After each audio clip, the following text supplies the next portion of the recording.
The following is a Joel Michalec production. On November 13th, Felix Unger was asked to remove himself from his place of residence. That request came from his wife. She asked him to leave because he wouldn't listen to the Joel Michalec Show.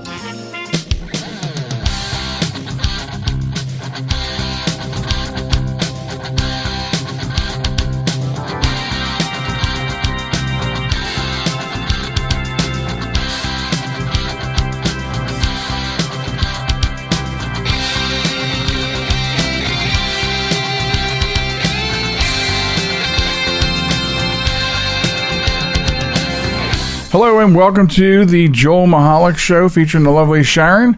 We're glad you're here. I am Joel Michalec, and across from me in the studio is the lovely Sharen. Hi, lovely Sharen. Hi. How are you doing? I am beautiful. That's you are. That's why I call you the lovely Sharen. No, I meant I'm wonderful. Welcome to the podcast. Here's how you get in touch with us on the World Wide Web at www.jmtalk.net. Subscribe to the podcast. We are available everywhere podcasts are played. What? Is my ice chewing going over? It is? That's right.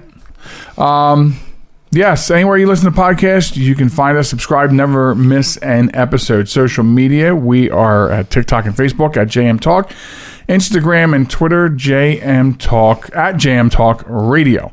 So there's that. Also email us at joelmichalecradio@gmail.com. So that's that. And so you are making candy today. I am. I'm excited and I'm scared. Are you attempting to make candy? I'm excited and I'm scared. How big will the mess be I have to clean up? Pretty big, actually. Yeah, I'm sure it is. It is. So what's your goal today? Well, I haven't decided if we're making hard candy or if we're going to make, we can't make anything like a brittle. So, well, brittle is easy to make. You didn't need to buy an entire candy kitchen of supplies for brittle, because you make brittle on a cookie sheet. Okay, but best part about making brittle is you take the sheet out of the oven, and I can slam the sheet on the counter or on the floor. What? Brittle. You take the. Have you made brittle before? No, but you can take it out of the oven and just slam the tray on the counter, and that makes the brittle. Oh. I didn't know that. Is that not how you make brittle? Oh, I've been watching, videos of this one candy company based out of New York, and they do it a little differently. They don't put it on a cookie sheet and bang it on the floor. Weirdo. So why aren't you? So you don't know what you're going to make? Probably going to have to make hard candy because I don't have the supplies for brittle. I don't have all the supplies for brittle. I really thought brittle was just kind of whipped up in a bowl, put on a cookie sheet, and thrown in the oven. Well, kind of, if you want to simplify it like that. Well, I'm not trying to simplify. I'm just trying to figure out. It is pretty simple, which is why it was one of the ones I wanted to make today. But I don't have peanuts. I don't have any nuts.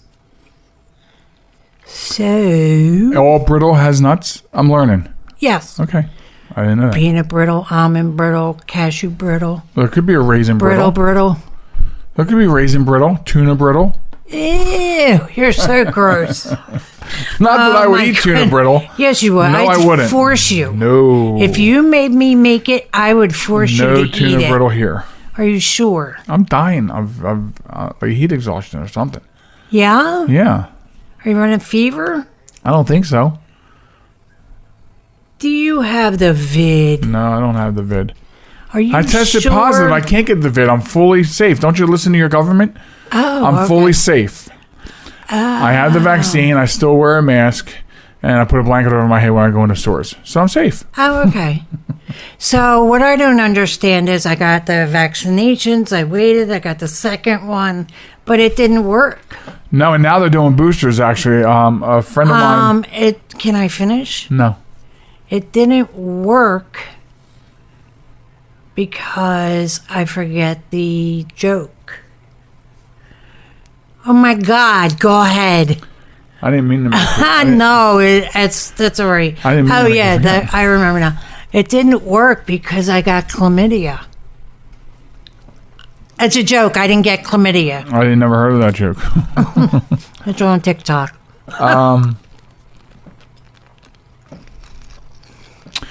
They're doing boosters now. I know. And I know people who got boosters already. So, I guess we're entering the I guess it booster depends stage. on when you got your shot. I guess. I don't know. But now we need boosters. Well, they'll just keep pumping us with stuff in our arms until we look like the creature from Chud. I know. Or by the time we get to like our 54th booster, we'll look like what's his name from Men in Black, when the alien took over the farmer. Oh yeah, right. That's what we'll look like. Honey, your skin's sagging a little bit. Is this better? Hey, you do a good impression of that. Yeah. All we gotta do is rip your ponytail back. That's what I tried to do, but it didn't work. Okay. All right. Anyway, check this out. I had this left over from last week. Did you? Yeah.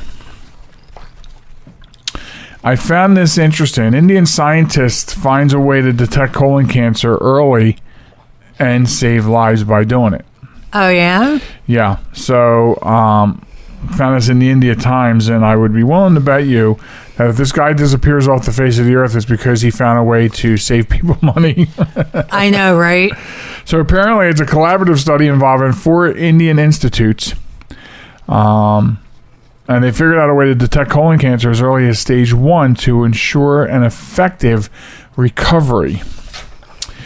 So according to the council, colon cancer is the 3rd most common form of cancer in men, amounting to 10% of all cancer cases. So it's also notorious to be one of the forms of cancer that's detected at really late stages, and there are 2 techniques that result in effective detection, either a CT colonoscopy. No, CT colonography, or colonoscopy and immunohistochemistry. Jeez, thank God I'm not a doctor. I wouldn't be able to say these words. If I sit down and talk to a patient, I would be like, here, just read this. The new study has, however, found a novel way to identify the disease as early as stage 1 through his lab's work on microRNAs, mRNAs. This is the same technology that went into the COVID-19 vaccines. Okay, using mRNAs. So what are mRNAs? They're minute single-stranded non-coding RNA molecules. RNA, I knew this. What does RNA stand for? I didn't know you were going to put me on the spot. I didn't think I was going to be interviewed today, so I didn't prepare any facts. Well, doctor, I want to know. I knew what RNAs were. Hold on. You know what? Hold on. 1 second here. I'll take the microphone with me. Oh, shoot. This almost got an explicit warning. See? RNA. Yeah, in fact, I read a whole lot about it. It is the ribonucleic acid, or the nucleic acid present in all living cells. That doesn't help any? Its principal role is to act as a messenger. That's what it is, messenger. To act as a messenger, carrying instructions from DNA so your body knows what to do with it. Okay? So I guess in short, we could say, if we wanted to, in short, that he is using microRNAs to detect the cancer. So if they use the RNAs are going to tell the person's body what they're looking for and how to go find it, and makes the detection. It's just like these vaccines for the COVID. The RNA goes in and says, I'm here to train you what to look for if COVID hits the body so you know how to defend against it. And now that I've taught you, now bye-bye, I'm going to fizzle away to nothing. Okay. So RNA is, and that's one of the big conspiracy theories, mRNA does not stay in your body. It doesn't have microchips and everything. It teaches the cells what it's there to teach, and then it dissipates over time. Wow. Yeah. Thank you, Dr. Michalec. You're welcome. Michalec. I'm sorry, Michalec. But, it's just... But you're a doctor, so it's Michalec. It's interesting. Michalec-a-hi, Michalec-ho. Okay. So, but it's interesting to find out that they're doing that. They found a new way. Yeah, that's pretty cool. Colon cancer is one of the cancers that, like it says, it's always discovered late stage. Yep. And because no one gets colonoscopies. Right. That's why. I mean, truly, that's why it's always found late stage, because of the negative connotation that colonoscopies have. Exactly why. Now that I figured it out, the next quest is to make everyone get it. So you think because of the negative connotation of it, Yes. people choose not to get it? Yes. Or maybe choose not to follow up? No, they choose not to get it. Because I had one and I was told Yes. 5 years. So what percent? I mean, is it? Do you think it's a higher percentage, or it's like card sharks? Higher percentage or lower percentage of people go, okay, I had my colonoscopy. Okay, you should come back in 5 years or 10 years, and they don't, because they figure I got it. I'm done. No, I'm saying people. The doctor says to you, you need a colonoscopy. You're like, oh, hell no, no cameras going up my butt. And that's exactly it in a nutshell. They won't get it to begin with in order to see if you have it or not. Well, we all know it's vital that you get one, because, they're not just sticking a camera up your butt. right, but And that's not what it's for. They're to look for polyps right, and things like that. and the worst part, yes, is the prep. Yeah. know. But it's gotten so much better. Can I tell you? I took a medication and I had to drink, some stuff, but it wasn't bad. It wasn't like... I mean, mine was. Yours wasn't bad. Mine was. I had a different set of instructions and different... Yes. Things that I had to do versus what you had to do. And I guess that's just specific to the doctor that you see in their regimen. And I loved my doctor. So, but I mean, as far as... I've never had a GI doctor that I liked. But the actual art of it, I mean, they put you into like a twilight sleep. You don't even know. I mean, you go to sleep and then you're going home. You know what I mean? So, and the other thing too is, so you should get a colonoscopy. Lovely Sharon's correct. Get a colonoscopy. Yep. And follow up on it. But let me give you one tip that I learned. When you're done, you're going to be so hungry because of the prep work. And when you're done, go slow. Because I was like, I am so hungry and I ate so much. And then because I thought it was over. And then 5 o'clock that night, it was not over. Because you still got stuff in your system.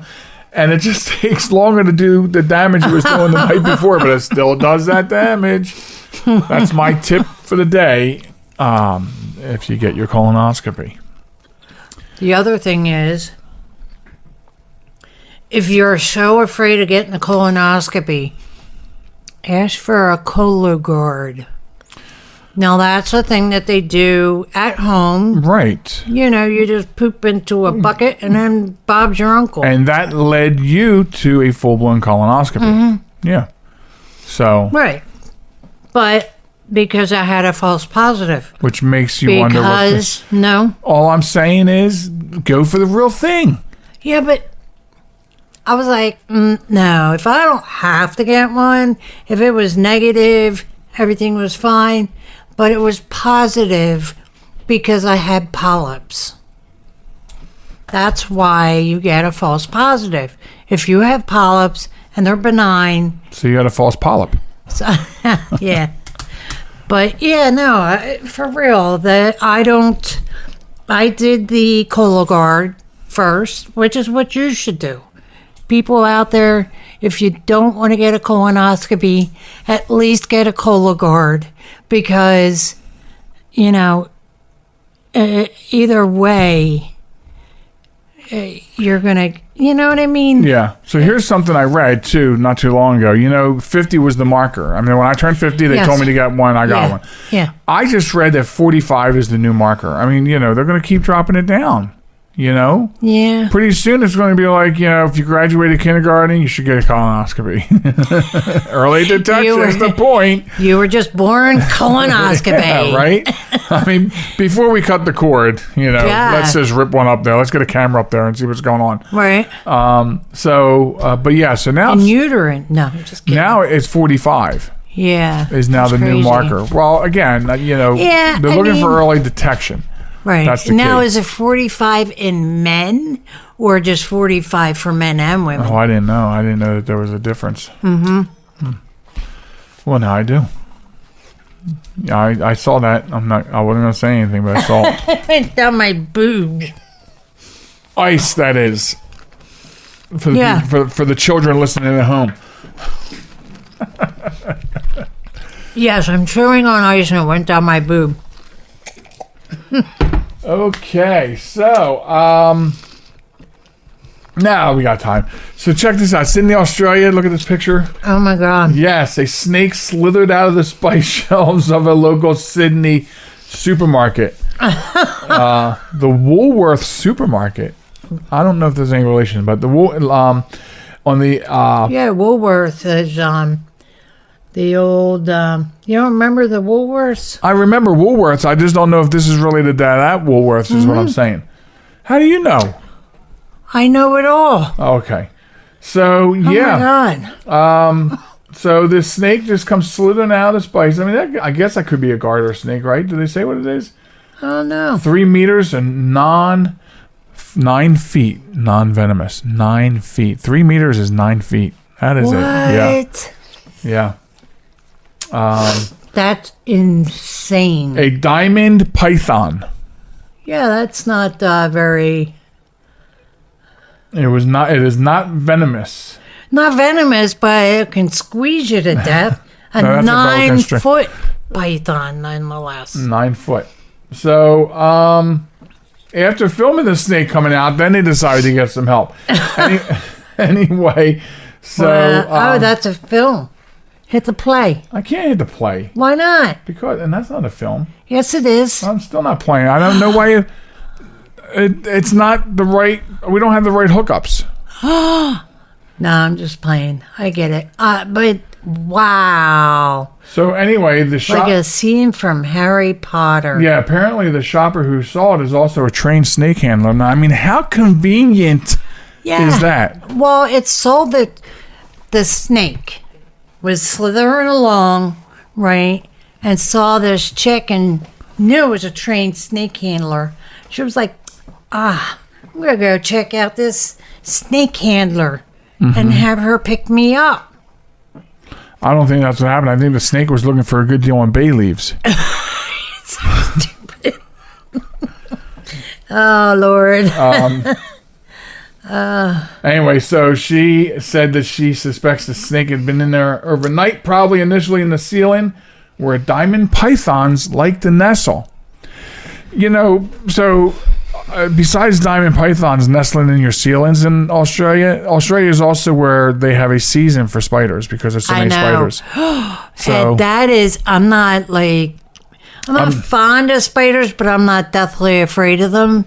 I would never, okay, people, never go there during spider season. I'm just thinking that I'm starting to get a fix on why Britain used it as a penal colony. Yeah, right.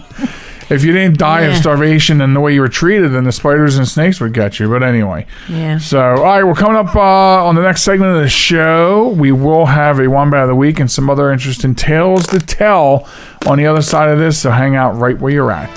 This is New York's Super Oldie Station, 920 WON, The Apple, Brooklyn, New York. The following conversation is real. It took place on Tuesday, June 8th of 2004 between a Blonde Star advisor and a subscriber. Blonde Star emergency. This is Steve. Is there an emergency in your vehicle? Oh my god. I've locked myself in my car and the keys are on the outside. Ma'am, oh my god. Ma'am, I need you to calm down. Okay, it's just that the windows are rolled up and I'm starting to sweat. My keys are on the outside. Now, your keys are on the outside of the vehicle? Yes, oh my god. Now, does your car have automatic locks or... Yes. Okay, here's what I need you to do. Take hold of the inside of your door handle there.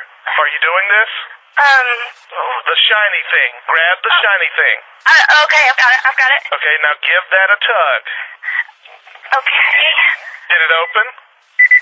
Yes, oh my god, thank you. Okay, now what is that noise? Oh, that's my door alarm. Yeah, but that only happens if the keys are in the ignition, hon. Oh my god. You know what? Your keys are actually in your ignition. Yes. Okay. Oh my god, thank you so much, Blonde Star. That's why we're here. Do you need anything else? Blonde Star. No, that's Always it. on, Thank you so much. because you're always blonde.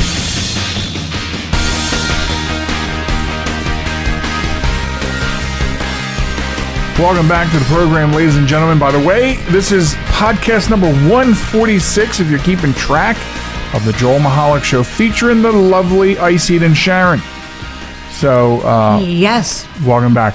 So, the wildlife saga continues here at our new castle, our new home that we purchased. We've been keeping you informed, and we thought we were finished informing you of all the things about nature at this lovely abode that backs up to the woods that will never be developed. Right. It was a selling point. They'll never build. The woods behind your house are never going to be built. Never be developed. They're always going to be there. Great, right? Peaceful, Yeah. tranquil. Yeah. There are monsters that come out of these woods. And now that we've had the cicadas, and now, of course, we're finding locusts here and there, some sort of other type of... Yeah. And now we have cicada wasps. What? Yeah, I found out that the white and black wasps, they call them cicada wasps because they will kill cicadas. Oh. Anyway, now, during the last heat wave and humidity at night, we have been donned with katydids. Oh my god. And a gajillion of the babies. We've had, what, 2 or 3 of the big ones, which are the ones that look like the big leaf. Yeah. Molly's had one in her mouth. She was trying to make friends. Yes. With her teeth. Oh my god, that always freaks us out when she does that. But we've got like all these little tiny katydids. Tiny little green monsters. Yeah, we think we have them correctly identified as katydids. We're not sure. Yeah. I did tell you it seems appropriate that these katydids are here because Katie's here for a couple of days. Yes, I know. So maybe that's why the katydids are here. Yeah, and they're all coming to our house Because Katie's because here. Katie's here. So maybe once Katie goes back to Chicago, then they will be Katie don'ts. Yes. They won't come here. Right. In the words of Kamala Harris, don't come. Do not come here. Right. So nature just continues. And oh my God. So yesterday we were in the pool. Mm-hmm. And we've got, for some reason, I'm going to tell you something. I think I know where these giant flies. Oh my god. People, we're They're like talking about massive. they look like house flies, but they're about 15 to 20 times the size of a house fly. Yeah, and they're I am not at kidding. least They're almost the size of a small 3 leg. to 4 inches long. Yeah. We're not kidding. Inches long. And we were all in the pool yesterday, cooling off, chilling. Yeah. And we had Relaxing, all one that cool, was all circling shooting us. some b-ball out And it the was center. hanging out along the edge of the pool on the Yeah. tile. And I had to go to war with it. I know. It was me, that fly, and a pool noodle. right. And I eventually won, being blind with no glasses on. I People you had to see. was swinging for the hills. It was hilarious. Truly, he's blind without his glasses. So imagine he's standing in a pool, right, with this big pool noodle, blind as a bat, not being able to see he's able to see the shape of the fly. You couldn't miss it. That's the thing. Me being blind without my glasses, right. And that's how large this fly was. That's what I'm saying. You could see the shape of the fly, but you couldn't actually see the fly. And it was hilarious.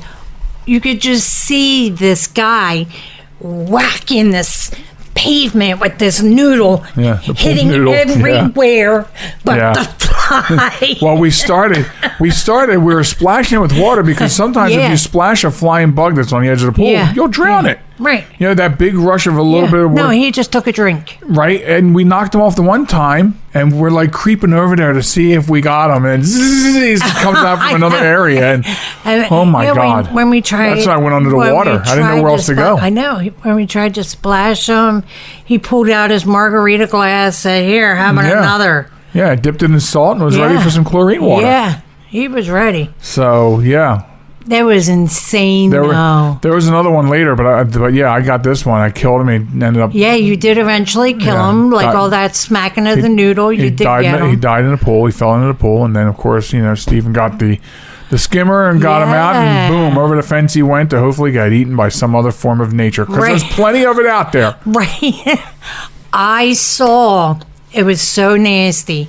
I was looking through the screen door. I didn't open it yet, but I was watching. That squirrel that was sitting, was sitting up on the deck, but on the ledge, and it was chewing on something. And I'm like, what is he eating? He was eating a dead, whatever those things are. Like that big bug. I like the locust. Well, I think they're locusts. I think they're locusts. You saw him chew his head off, and then num num num num num, and then he started chewing on the bottom. Oh God, it was so gross. I thought squirrels only ate nuts. Well, it was eating that bug's nuts. Wow. Yeah, it was gross. I mean, folks, this is not what we thought we signed up for. Right? You know? That's what I'm saying. I mean, I used to not mind watching Animal Kingdom. I didn't intend to move into the Animal Kingdom. You know? And then the Animal Kingdom visit us in our pool. I'm telling you, I'm getting closer and closer to thinking of how we can put a concrete fortress up over that yard. Yeah. With a vented screen top to make sure we get rain and sunshine and all that. Yep. Ridiculous. It is. Yep. Now I know. We have a screen for the awning. Why we don't put it up, I don't know. Now it makes sense why, when I look at pictures of my cousins enjoying their pool in Florida, why it's inside a glass enclosure. Yes. Down there they are. You know why? Get it. Because of the alligators. Right. Holy moly. At least we don't have to contend with that. Not yet. Right? They might come up. What do we know? Listen, when I walk Molly and I go out behind the backyard and down the path into the park, there are some days where while we're walking along and I hear trees being cracked in half in there, and I don't know what it is. But you just say, "Hey, Molly, come on and run." Yeah, now the woods never used to bother me. TikToks where it says "run." Yeah, I used to never have such a problem with the woods until like where we lived before here, and down by the courts they have those woods, and we used to walk through the path. You know what? The one crisp Octoberish morning when I was down there, and I heard wailing coming from the woods somewhere, like 6 in the morning. Crying, yeah. Worse than that. And I found out later that it might have been a fox, but who knows? All I know is, have you ever seen the videos of the police going to the cemetery to see what the disturbance is, and they're walking towards the cemetery and you hear a high-pitched scream and they turn around, the cops are running back? Right. That's the kind of stuff I would hear. Yeah. And of course, Molly wants to investigate everything, and I'm like, no, Molly. I was down there and I did hear a baby crying, not a baby fox. And it was dark? Yeah. And it's time to go the opposite direction. Yes, that's what I did. We don't go looking for why babies in the woods are crying. We get the hell out of there. I know. And then a couple years later, we hear that there are coyotes in those woods. Yes. There's coyote in them there woods. Yeah, we always knew we had foxes in that complex. Yeah. But then we heard there were some coyote sightings down that end of the park, and and that also made sense because, like Molly would get on a trail around the house. Yeah. And that's when our neighbor across the street said that they heard the coyotes were coming up this way. Yeah. And so then when we just took her out around the house at night, we were on our guard because you never knew what was back there. I know. I was afraid, like, there were times when 3 o'clock in the morning, you didn't wake up, but I did, and she wanted to go out, so I would walk her down the street.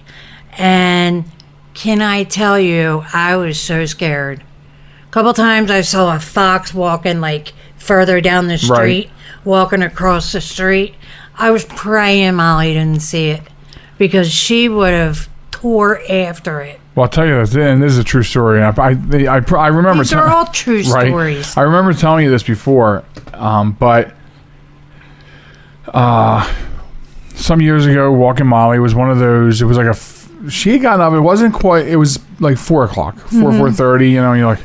So I went out, and it was sort of misty, and I started going down towards the mailboxes, which is about a block down. Yeah, that's the way I was walking. And about halfway down, she stopped.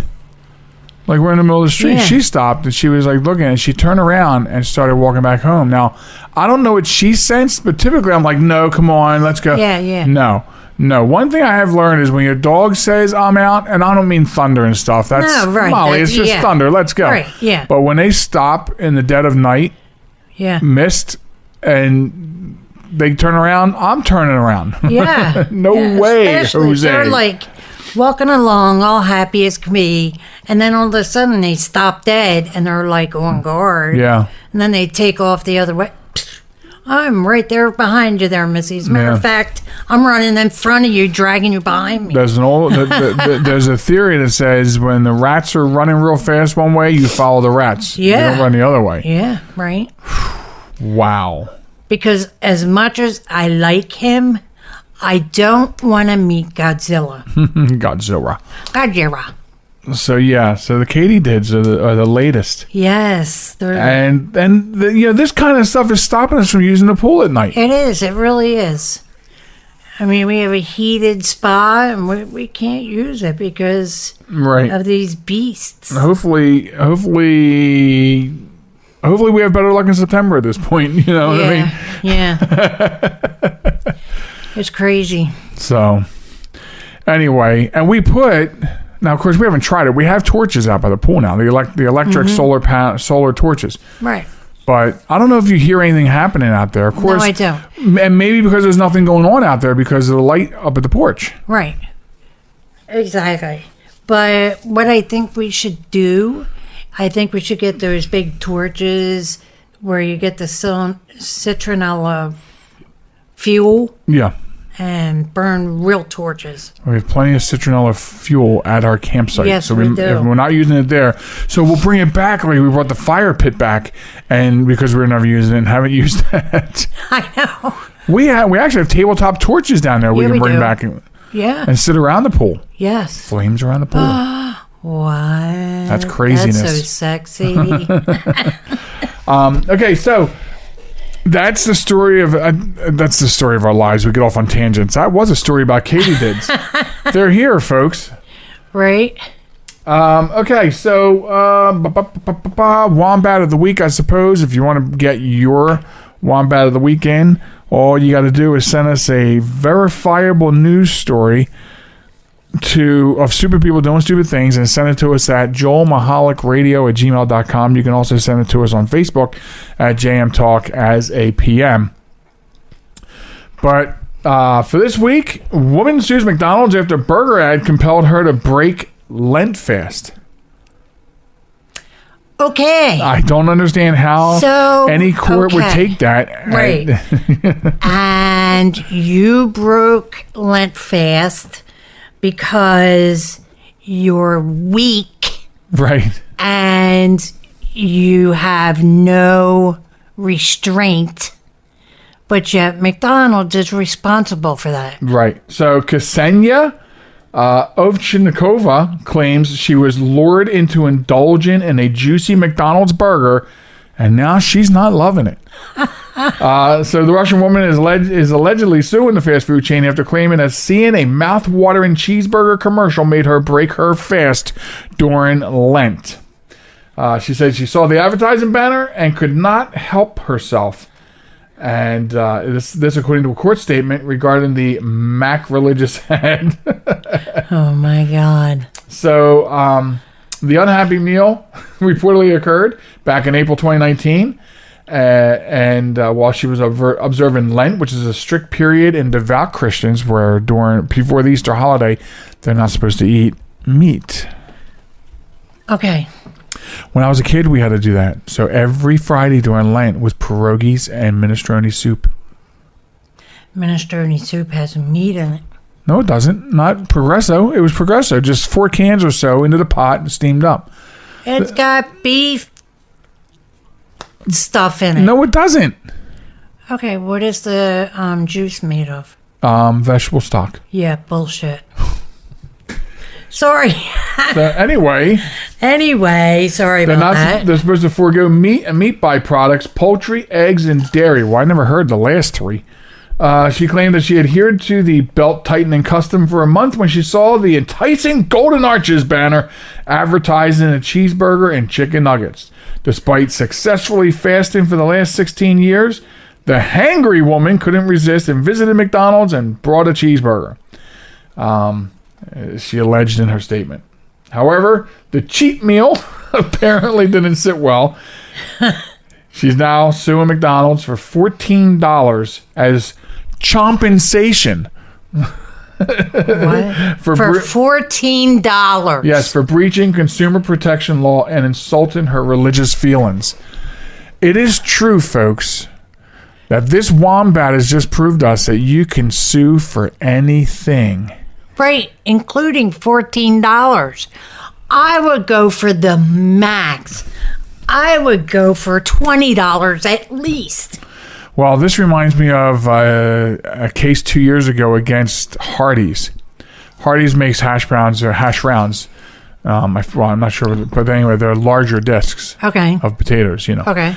And so this guy was suing for, I think, racism because he only got 3. So, and 3 hash rounds with his meal instead of a full cup of hash rounds. And so he was suing them on the basis that it was race triggered or race motivated that he only got 3 rounds with his breakfast. It just goes to show you that anybody can sue for and how any much was he reason. suing for? Like $1 million. Oh my God! Because 3, just 3. You know how I solve problems like that, folks. I go to Walmart every week. We do our food shopping, and I get my own eggs and bread Right. and hash browns, and I'll make my own. Yeah. And save money in the process. By the time I tally up all the ingredients I purchased, I'm sure I'm spending less than it would be to go buy a meal. Right. And get pissed off because they didn't give you enough napkins and not enough salt. And they only gave me 3 hash rounds and not 4. And you know what I mean? Wow. Come on. So, But this is really funny. Yeah. I mean, you're reading the story, okay? And you're building this image in your mind. She is truly upset because she broke Lent. Okay? So But she broke Lent. yeah, let me finish. And I just broke wind. Ew. She's truly upset because she broke Lent. Because McDonald's put a commercial on TV so that the advertisement was showing this yummy burger and this yummy chicken nuggets. And she did exactly what the ad was intended to do. Right. Make you go and buy a cheeseburger. And that should be a point of order when this goes to court. The ad worked. Right. It shouldn't go to court because actually McDonald's should give her $14 and a coupon for a Big Mac. Good. It's only good during only Lent. during the next. Yeah, only good during Lent. So That's funny. that's your Wombat of the week. Get your Wombat in. Send us your Wombat at joelmichalecradio@gmail.com. Thank you to whoever sent us that story. Absolutely. $14. $14. Come on, man. At least go for 20. Why? And it's going to cost you more than that anyway. Right. So we get to the point of the show here where you're going to go make some candy. So this is the point of the show where you say goodbye, Sharen. Goodbye, Joel. See, she can't even follow directions. Goodbye, Sharen. So anyway, as for me, I'll be back. I want to talk to you about your iPhones and iMacs and iThings and iTabs and everything else. So I wonder. So that's coming up after the break. Don't go anywhere. I'm coming back right after this. America, your children have an amazing superpower. That's right. They can help save lives by simply washing their hands. Just 20 seconds of thorough hand washing after they've coughed or sneezed or been outside can help fight against the dastardly spread of germs. Armed with only soap and water and hands, your superhero can protect you, your family, and everyone out there in America land. Amazing! Find out more at coronavirus.gov. A message from the CDC and the Ad Council. Listen on the web, your phone, or your neighbor's internet connection. That wasn't very nice. This is Reality One.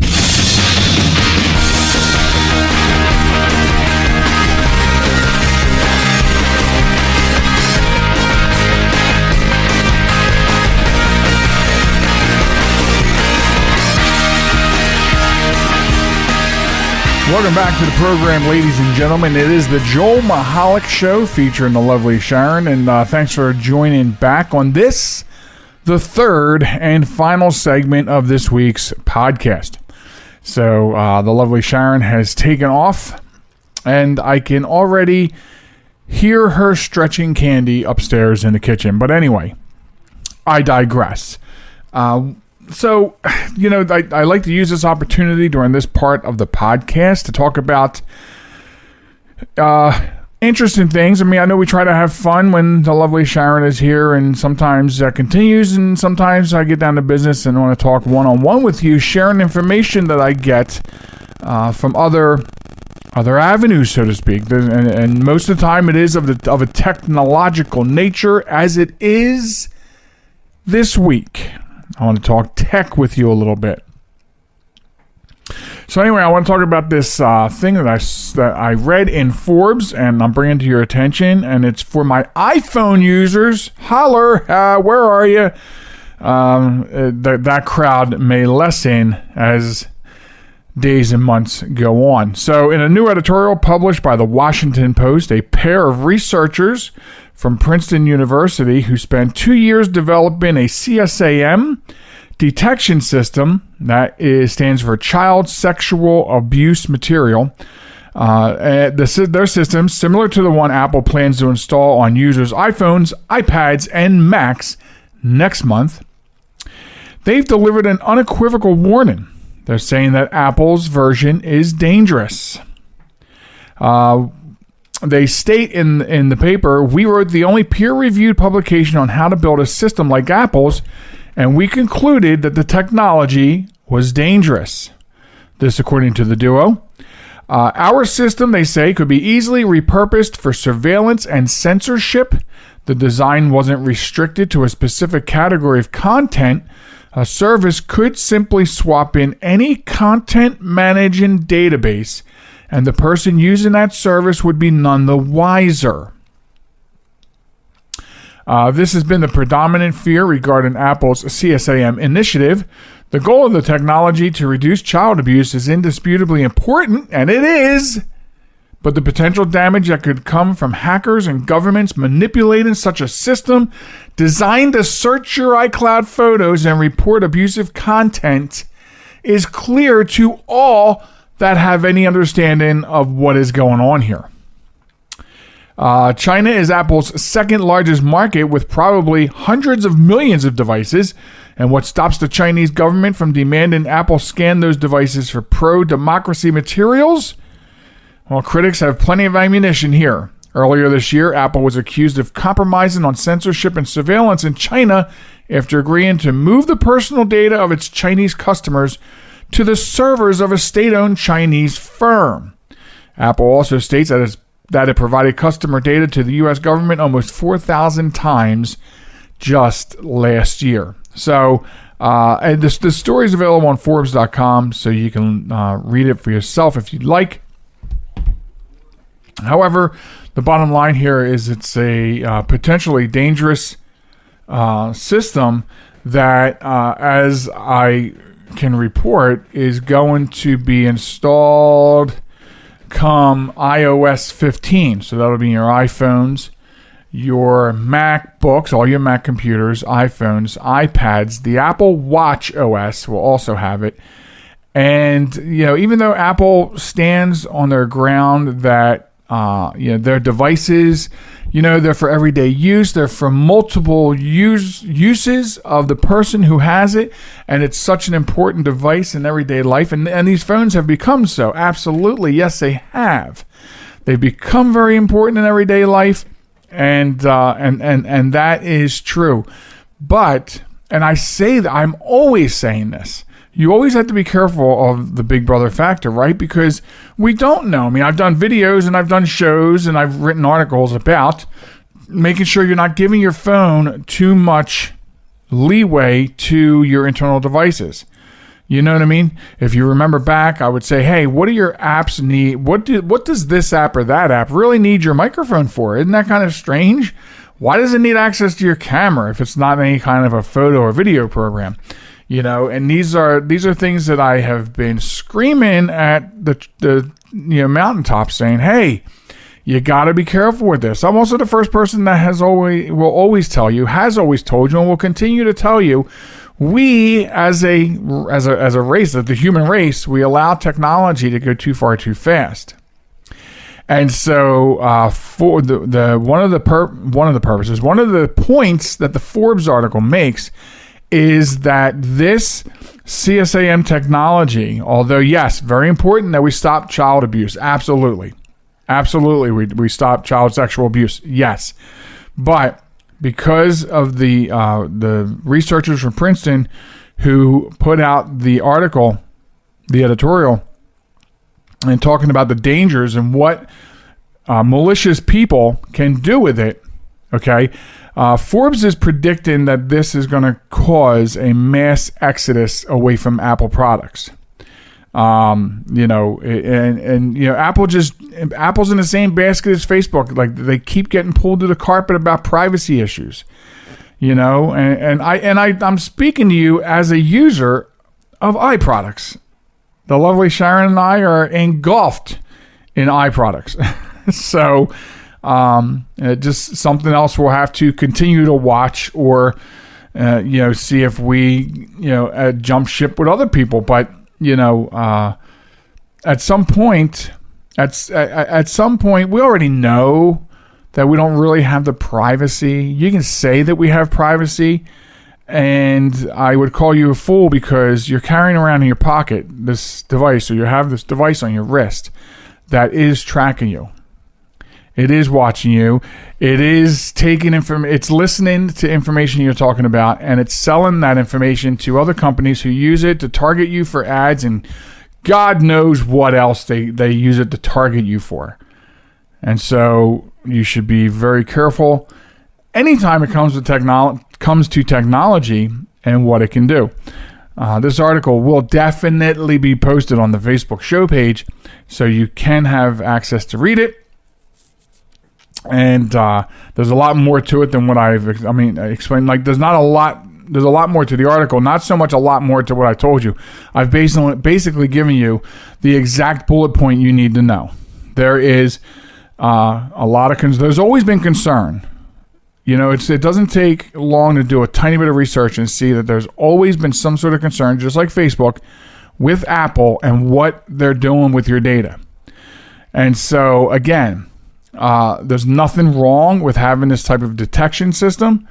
What's wrong with it is how it can be used by malicious actors. How the way it's generically made, and how generically and easily it can be manipulated to be used for even for things it was not intended for. And that's really a large problem. So we'll get this posted for you so you can read for yourself and comment if you'd like. Okay, now on to a different piece of tech. This is something that you can get geeky about if you want to.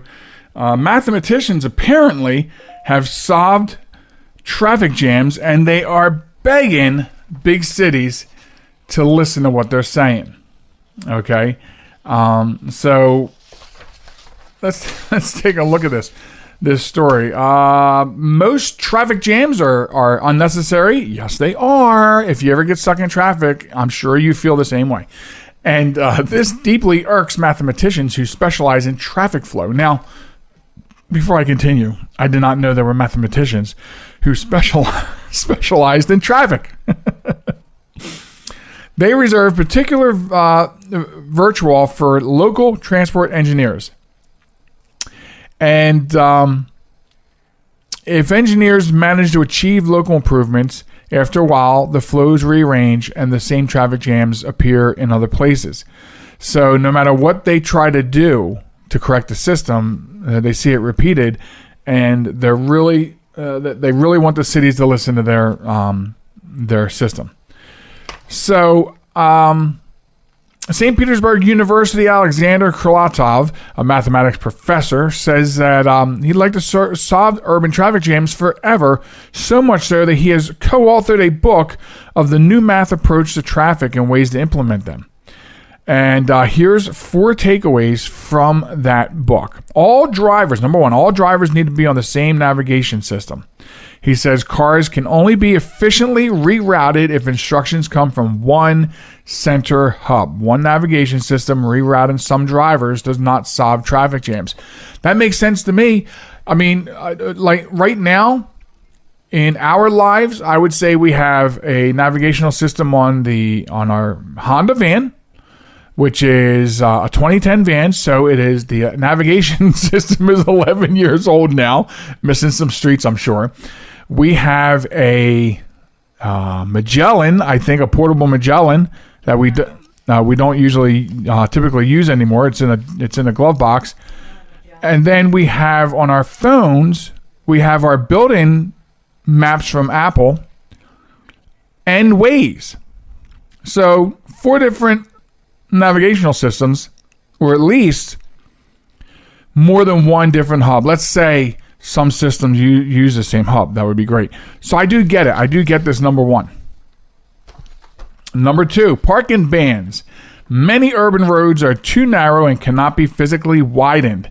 Traffic flow models can indicate where parking spots should be turned into lanes. Green lanes. For cities that want to increase electric car use, special lanes should be created for electric cars, providing an incentive for their use, thereby cutting down on, that's right, emissions. And number 4, digital twins. Traffic demands and available infrastructure can only be balanced with digital modeling that creates an entire twin of existing roadways. The software will be an extremely useful thought tool in the hands of the transport engineers. Traffic modeling is a complex branch of applied mathematics. I never knew that. Partially because it assumes that drivers are selfish and pursuing their own goals rather than any predictable or shared efforts. Every year, a considerable budget is allocated for improving roads. Our models, they say, suggest a set of solutions for the efficient management of these funds. And by the way, in case you were wondering, the mathematical approach in this case is superior to the engineering and economic one. Interesting. Who would have thunk that mathematics can play a role in that? So, like, another thing that we're seeing, testing, and even starting to get a little bit of use is autonomous driving. How does that play in?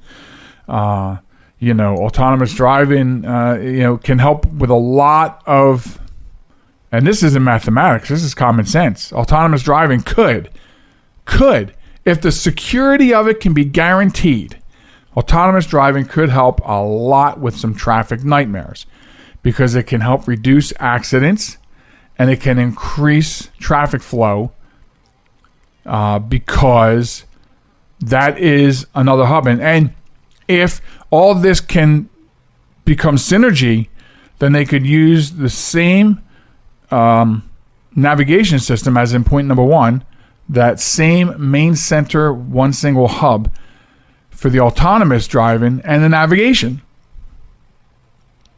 And then your green lanes can all be controlled by that. So there could be a lot of synergy going on with that. And, I could see autonomous driving as being, a possible solution to a lot of things that, believe me, 2 years ago at least and more, I would not speak this kindly of autonomous driving, because when it first was introduced, I thought it was the poster child of laziness. How lazy can you be to sit in a car and let the car do everything for you? But when you think about the amount of people, the amount of accidents caused by people not paying attention, especially texting, then you have to think to yourself, in accidents alone, and accidents create traffic nightmares. So in accidents alone, you have to think to yourself, there might be something to this autonomous driving. Got to be something. You know what I mean? You can't look at the facts of autonomous driving and say there's no way that this is not going to save lives. But it has to be secure. This has got to be a secure system. It can't be a system that malicious actors can hack into, because then it becomes one of the most dangerous things in technology ever. And I say this because when they started it with the Jeeps, Jeep was one of the early testers, and an ethical hacker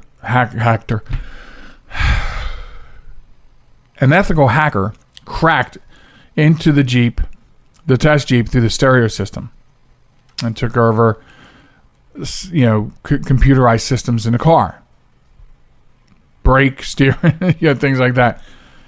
So security would have to be of the utmost. But this is a very interesting article. I do think that there's some points here that, cities, major cities, all cities, the entire, every Department of Transportation should listen to these mathematicians. I think they got something there worth listening to. Okay, so then that brings this week's podcast to a screeching, crashing halt. And I want to thank everybody for listening to the program this week, and want to remind you that the podcast resides at www.jmtalk.net, where you can subscribe to the show and do some other things. I mean, you can't do a whole lot. Everything you need to know, though, is there at that residence on the World Wide Web, including subscribing to the podcast. So you can subscribe anywhere you listen to podcasts. We are there.